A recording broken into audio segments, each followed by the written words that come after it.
South India Shopping Mall, The Wedding Mantra, Sarikotta Wedding Collection, South India Shopping Mall.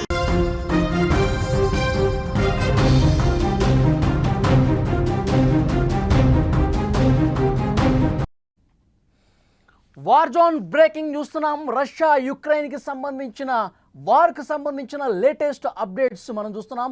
479 డ్రోన్లతో యుక్రెయిన్పై Russia దాడి చేసింది. యుక్రెయిన్పై 19 మిసైల్స్ను Russia ప్రయోగించింది. Middle west Ukraine టార్గెట్గా Russia దాడులు చేసింది. యుద్ధం మొదలైన తర్వాత ఇదే అతిపెద్ద డ్రోన్ దాడిగా తెలుస్తోంది. దాడుల్లో 12,000 మంది పౌరులు చనిపోయినట్టుగా ఐరాసో కూడా ప్రకటించింది.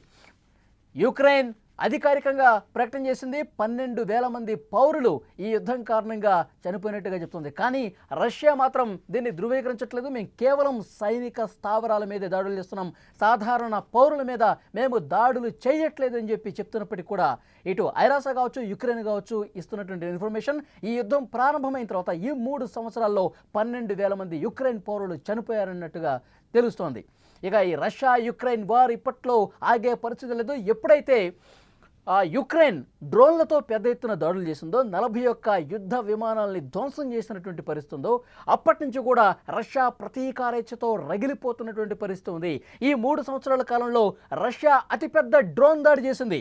3 ఏళ్లలో ఎప్పుడు లేనంతగా 479 డ్రోన్లతో యుక్రెయిన్పై విరుచుకుపడిందంటే ఎంత ప్రతీకారంతో రష్యా యుక్రెయిన్ మీద రగిలిపోతుందనేది చాలా స్పష్టంగా అర్థం చేసుకోవాల్సినటువంటి విషయం. ఈ వార్కి సంబంధించి లేటెస్ట్ డీటెయిల్స్ సంబంధించి కొంత లోతుగా మాట్లాడే ప్రయత్నం చేద్దాం. న్యూస్ రూమ్ నుంచి ఎడిటర్ తిరుమల్ లైవ్లో జాయిన్ అయ్యారు.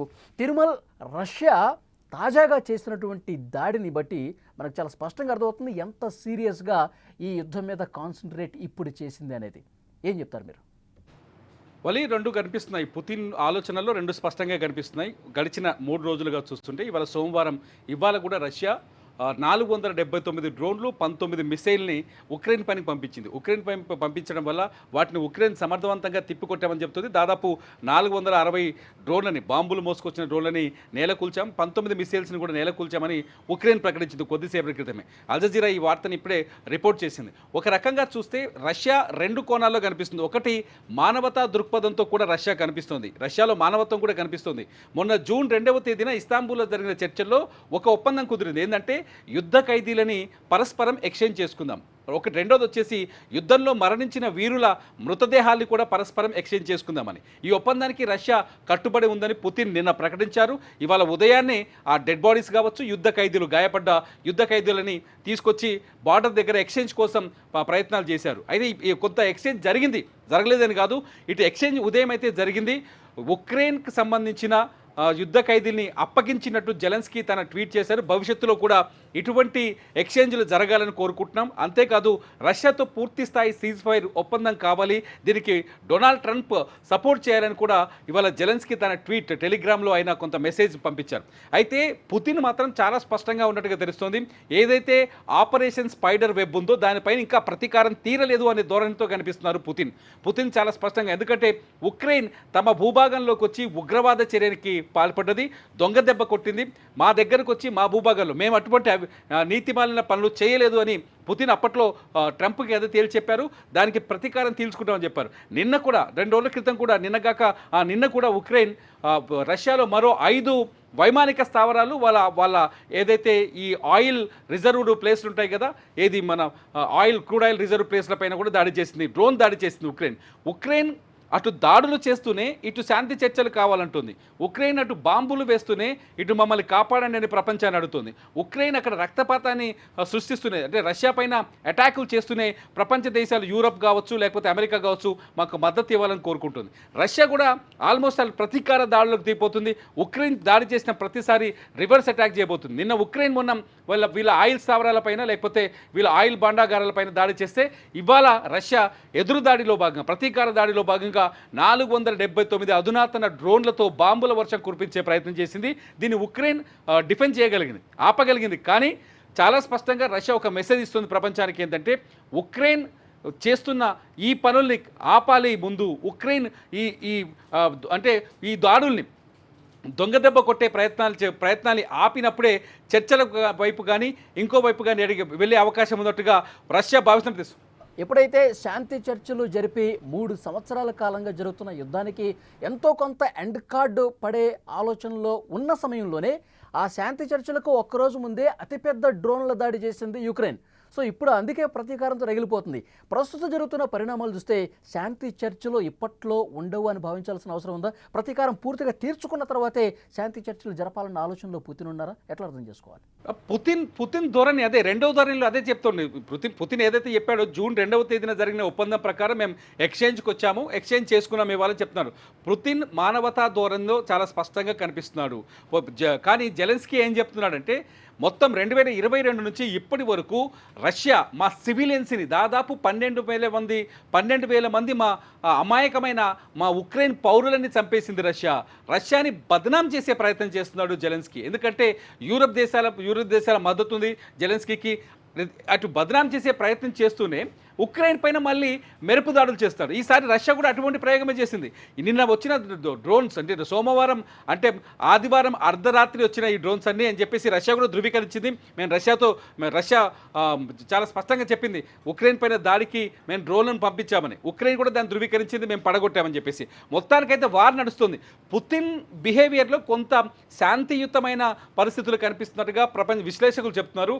పుతిన్ ఒకవేళ శాంతించకపోయి ఉంటే ఇస్తాంబుల్లో చర్చలకు వచ్చేవారు కాదు అని. కానీ ఉక్రెయిన్ జూన్ 2వ తేదీన ఇస్తాంబుల్లో శాంతి చర్చ, ఆ రోజు సీజ్ ఫైర్ మీద, అత్యంత ముఖ్యమైన సీజ్ ఫైర్ మీద చర్చ జరగాల్సి ఉంది.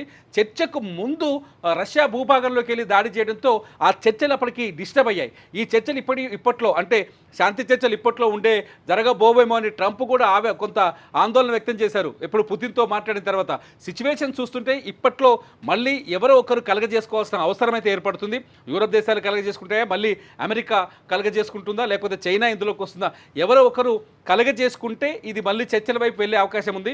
చాలా స్పష్టంగా అర్థమవుతుంది. రెండు దేశాల ధోరణి చూస్తుంటే రెండు దేశాలు అలాంటి సిచ్యువేషన్ ఏమన్నా కనిపిస్తుందంటారా? లేకపోతే ఇది మరింత సీరియస్గా మారిపోయి 3వ ప్రపంచ యుద్ధం వైపు దారితీసే పరిస్థితులు ఏమైనా ఉన్నాయి? ఎందుకంటే జర్మనీ కూడా భవిష్యత్తును ముందుగానే అంచనా వేసి అక్కడ ఆ యుద్ధం ఒకవేళ సంభవిస్తే కనుక రష్యా చాలా విపరీతమైనటువంటి దాడులు చేస్తే కనుక దాన్ని తప్పించుకోవడానికి బంకర్లు ఏర్పాటు చేసుకోవడం కావచ్చు, తమ పౌరుల్ని కాపాడుకునే ప్రయత్నాలు ఇప్పటి నుంచే మొదలు పెట్టేసింది. అంటే దీన్ని ఏ విధంగా అర్థం చేసుకోవాలి మనం? వలి ఒక రకంగా ఆలోచించాలంటే మొన్న జూన్ 2వ తేదీన ఆపరేషన్ స్పైడర్ వెబ్ జరిగిన తర్వాత ఇది 3వ ప్రపంచ యుద్ధం వైపు దారితీసే అవకాశం ఉందనే చర్చ అయితే ప్రపంచవ్యాప్తంగా జరిగింది. ఒకసారి మనం డిజిటల్ మీడియాలోకి వెళ్ళి చూసినా ఇతర వరల్డ్ మీడియా ఒపీనియన్స్ ఒకసారి చూసినా మనకు చాలా స్పష్టంగా అర్థమవుతుంది. థర్డ్ వరల్డ్ వార్ అని క్వశ్చన్ మార్క్తో చాలామంది చాలా వార్తల్ని ప్రసారం చేశారు. ఆ రోజు అటువంటి సిచ్యువేషన్ ఉండే పుతిన్ చాలా తీవ్రంగా స్పందిస్తాడు. పుతిన్ ఖచ్చితంగా ఉక్రెయిన్ భస్మం చేసేస్తాడు, బూడిద చేసేస్తాడు. ఎందుకంటే పుతిన్ తట్టుకోలేని విధంగా ఈ అటాక్ జరిగిందని చెప్పేసి ఆ చర్చ జరిగింది. అంతేకాదు పుతిన్ ఖచ్చితంగా ఆటం బాంబ్ అంటే అణుబాంబు వేస్తాడు, ఉక్రెయిన్ పైన అణుదాడి చేయబోతున్నాడు అనే చర్చ జరిగింది. ఒకవేళ అదే జరిగి ఉంటే ఆ రోజు రివెంజ్ ఆ స్థాయిలో ఉండి పుతిన్ ఆ స్థాయిలో రివెంజ్ తీసుకుని ఉంటే అణుదాడి చేయటమో లేకపోతే భయంకరమైన మిసైల్స్ని ప్రయోగించడమో లేకపోతే ఉక్రెయిన్కి దమ్మాడకుండా అటాక్ చేయడమో ఇదే జరిగి ఉంటే ఇది ఖచ్చితంగా 3వ ప్రపంచ యుద్ధం వైపు అడుగులు వేసే అవకాశం కలిగేదేమో. కానీ ఇప్పుడు సిచ్యువేషన్ అట్లా కొంత శాంతించినట్టుగా కనిపిస్తుంది. ఎప్పుడైతే నార్త్ కొరియా రష్యాకి బాహటంగా మద్దతు ప్రకటించడం, ఇటు యూరప్ దేశాలు ఉక్రెయిన్ వైపు నిలబడ్డామని చెప్పడం, యూరప్ దేశాలు అమెరికా పైన ఈ యుద్ధాన్ని ఆపాలని ఒత్తిడి చేయడం, ఇటువంటి పరిణామాలు చూస్తుంటే యుద్ధం ఎక్కువ రోజులు కొనసాగకుండా కొన్ని ప్రయత్నాలు జరిగే అవకాశం ఉన్నట్టుగా తెలుస్తుంది. అది రెండు దేశాల మధ్య ఒక స్పష్టమైన చర్చ జరగాల్సిన అవసరం ఉంది ఏది సీజ్ ఫైర్ కోసం. కానీ రెండు దేశాల్లో కొంత ప్రతీకారం కనిపిస్తుంది. ఒక దేశం పైన ఒక దేశం దాడులు చేసుకోవడం. నిన్న ఉక్రెయిన్ పైన నిజానికి రష్యా నిన్న రాత్రి 1 గంట తర్వాత దాడి జరిగినట్టుగా అక్కడ మీడియా ఇంటర్నేషనల్ మీడియా రిపోర్ట్ చేస్తుంది. ఉక్రెయిన్ పైన నిన్న దాడి జరగకపోయినుంటే రేపు ఇంకో మార్పు కనిపించేదేమో. కానీ ఉక్రెయిన్ కూడా దాడి చేసే ప్రయత్నం చేయొచ్చు. ఇవాళ రాత్రికి మళ్ళీ ఉక్రెయిన్ రష్యా పైన దాడి చేస్తుందనే చర్చ కూడా జరుగుతుంది. ఈ ప్రతీకార దాడులు ఆగితే కానీ వ్యవహారం శాంతి చర్చల వైపు వెళ్ళే అవకాశం లేదు. ఒకవేళ ఈ ప్రతీకారం మళ్ళీ ఏదో ఒక రకంగా మళ్ళీ బర్న్ అయిపోయి భారీ ఎత్తున దాడులకు పాల్పడితే మాత్రం ఇది 3వ ప్రపంచ యుద్ధం వైపు అడుగు వేసే అవకాశం కూడా ఉండొచ్చని చెప్పొచ్చు. ఎందుకంటే యూరప్ దేశాలు ఖచ్చితంగా రష్యా తమ పైన ఏ క్షణమైన దాడులు చేసే ఆలోచనలో ఉన్నాయి. మీరు అన్నారు జర్మనీ కాదు, పోలాండ్ కావచ్చు, ఫిన్లాండ్ కావచ్చు, లేదా నార్వే కావచ్చు, వీళ్ళందరూ ఆల్రెడీ రెడీగా ఉన్నారు. యూరప్ దేశాలన్నీ వాళ్ళ దేశ పౌరులకి ఆల్రెడీ వాళ్ళకి ఇవ్వాల్సిన సూచనలు, వాళ్ళకి ఇవ్వాల్సిన డైరెక్షన్స్ ఆల్రెడీ ఇచ్చి పెట్టున్నారు. ఒకవేళ ఈ నెల 25, 24, 25లో నాటో సమావేశం ఉంది. ఒకవేళ నాటో సమావేశంలో తీసుకోబోయే నిర్ణయాలు ఎలా ఉంటాయో కూడా చెప్పలేం. ఉక్రెయిన్ని శాంతింపజేద్దామా, రష్యాని శాంతింపజేద్దామా, చర్చలకు ప్రయత్నిద్దామా, లేకపోతే రష్యాని వేసిపడేద్దామా అనే ఆలోచన కూడా ఉండొచ్చేమో.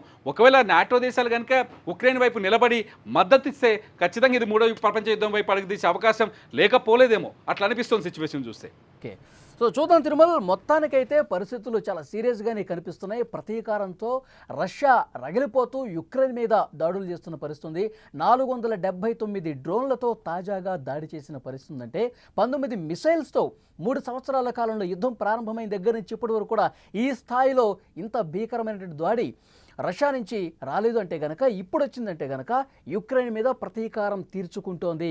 ఈ ప్రతీకారం ఎంతవరకు తీర్చుకుంటుంది, ఆ స్థాయి ఏ వరకు వెళ్ళి సంతృప్తి చెందుతుంది రష్యా అన్నది చూడాలి. అప్పుడు సంతృప్తికరంగా నేను యుక్రెయిన్ని నేను అనుకున్న స్థాయిలో దాడి చేయగలిగాను, నేను ముట్టించగలిగాను అని పుతిన్ భావించినప్పుడు మాత్రమే ఈ దాడులను ఆగితే అప్పుడు శాంతి చర్చలు జరిగే అవకాశం కనిపిస్తుంది. ఈలోపు యుక్రెయిన్ కూడా, మా తిరుమల చెప్పినట్టు యుక్రెయిన్ కూడా మళ్ళీ ఈ ప్రతీకార దాడులు కంటిన్యూ చేస్తే గనక పరిస్థితి మూడో ప్రపంచ యుద్ధం వైపు కూడా తారితీయొచ్చు. ఈ చర్చ కూడా జరుగుతుంది. సో చూద్దాం భవిష్యత్ పరిణామాలు ఎట్లా ఉంటాయన్నది.